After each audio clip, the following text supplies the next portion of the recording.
Salute মাননীয় প্রধানমন্ত্রী Tarique Rahman. Salute. আজকে আপনি যা করে দেখিয়েছেন তা নিঃসন্দেহে প্রশংসার দাবি রাখে।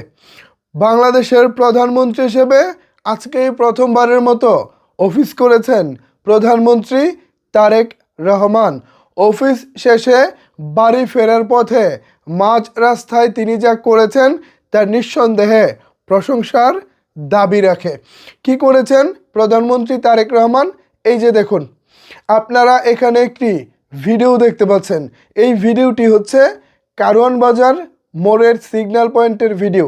এখানে আমরা বেশ কিছু গাড়ি চলাচল করতে দেখতেছি সাদা চোখে, এটা একটা নর্মাল বিষয়। কিন্তু এখানেই প্রধানমন্ত্রী তারেক রহমান অবিশ্বাস্য এক নজির গড়েছেন। এই সিগন্যালেই প্রধানমন্ত্রী তারেক রহমানের গাড়ি পার হচ্ছে সাধারণ গাড়ির সাথে, এবং সেটা সিগন্যাল মেনে। ভাবতে পারেন, কখনো কল্পনা করেছিলেন, কখনো ভেবেছিলেন বাংলাদেশের প্রধানমন্ত্রীর গাড়ি বহর সাধারণ আপনার আমার মতো সাধারণ মানুষদের গাড়ি বহরের সাথে এবং সিগন্যাল মেনে পার হবে? এমনটা কখনোই ভাবেননি। কিন্তু আমরা যেটা এর আগে কখনো ভাবিনি, সেটাই আজকে প্রধানমন্ত্রী তারেক রহমান সাহেব করে দেখিয়েছেন। আজকে প্রথমবারের মতো তারেক রহমান সাহেব প্রধানমন্ত্রী হিসেবে অফিস করেছেন, এবং অফিস শেষে কারওয়ান বাজার মোড় দিয়ে যখন বাসায় ফিরবেন, সেই সময় সিগন্যালে ঠিক এভাবেই সাধারণ গাড়ির সাথে সিগন্যাল মেনে পার হয়েছে প্রধানমন্ত্রী তারেক রহমানের গাড়িবহর। সত্যি এটা প্রশংসার দাবি রাখে।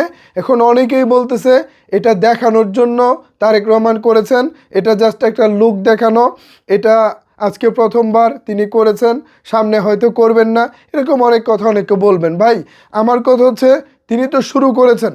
আমি চাই তারেক রহমান সাহেব আজকে একদিন পার হয়েছেন, এভাবে যদি বেশি না 2 সপ্তাহ তিনি পার হতে পারেন, এভাবে সাধারণ গাড়ি বহরের সাথে সিগন্যাল মেনে যদি তিনি পার হতে পারেন, তাহলে বিশ্বাস করেন সারা ঢাকা শহরের যে ট্রাফিক যে পদ্ধতি আছে, ট্রাফিকের যে নিয়মকানুন আছে, এটা ভাই পরিবর্তন হয়ে যাবে। বিকজ প্রধানমন্ত্রী তারেক রহমান, তাকে তো অন্তত সুশৃঙ্খল দেখাতে হবে। যারা ট্রাফিক সিগন্যাল পরিচালনা করেন বা যারা এই দায়িত্বে আছেন, তারা তো চিন্তা করবেন আমাকে তো প্রধানমন্ত্রীর সামনে কোনো প্রকার কোনো ভুল করা যাবে না। অন্তত প্রধানমন্ত্রীর গাড়ি যখন চলবে তখন ট্রাফিকটা আমাকে ভালোভাবে পরিচালনা করতে হবে। এভাবে সারা ঢাকা শহরের ট্রাফিকটাকে যখন সুশৃঙ্খলভাবে পরিচালনা করা যাবে, তখন কিন্তু ব্যাপারটা অন্যরকম একটা পর্যায়ে চলে যাবে বলেই অন্তত আমি মনে করি। পাশাপাশি আমরা বাংলাদেশে আজকে নতুন কিছু দেখলাম। এর আগে যেটা দেখতাম, প্রধানমন্ত্রীর গাড়ি বহরে থাকতো মিনিমাম 10 থেকে 15টা গাড়ি থাকতো, এবং সেই গাড়িগুলোর যাতায়াতের জন্য পুরো রাস্তা ব্লক করে রাখা হতো, পুরো রাস্তাকে অর্থাৎ এক সাইডটা পুরো অফ করে রাখা হতো। কিন্তু আজকে প্রধানমন্ত্রী তারেক রহমান যেটা করেছেন, সত্যি প্রশংসার দাবি রাখে। তো ভিউয়ার্স, কেমন লাগলো আমাদের নতুন বাংলাদেশের নতুন প্রধানমন্ত্রীর আজকের কার্যক্রম? জানাতে পারেন আপনার মতামত নিচের কমেন্টস বক্সে।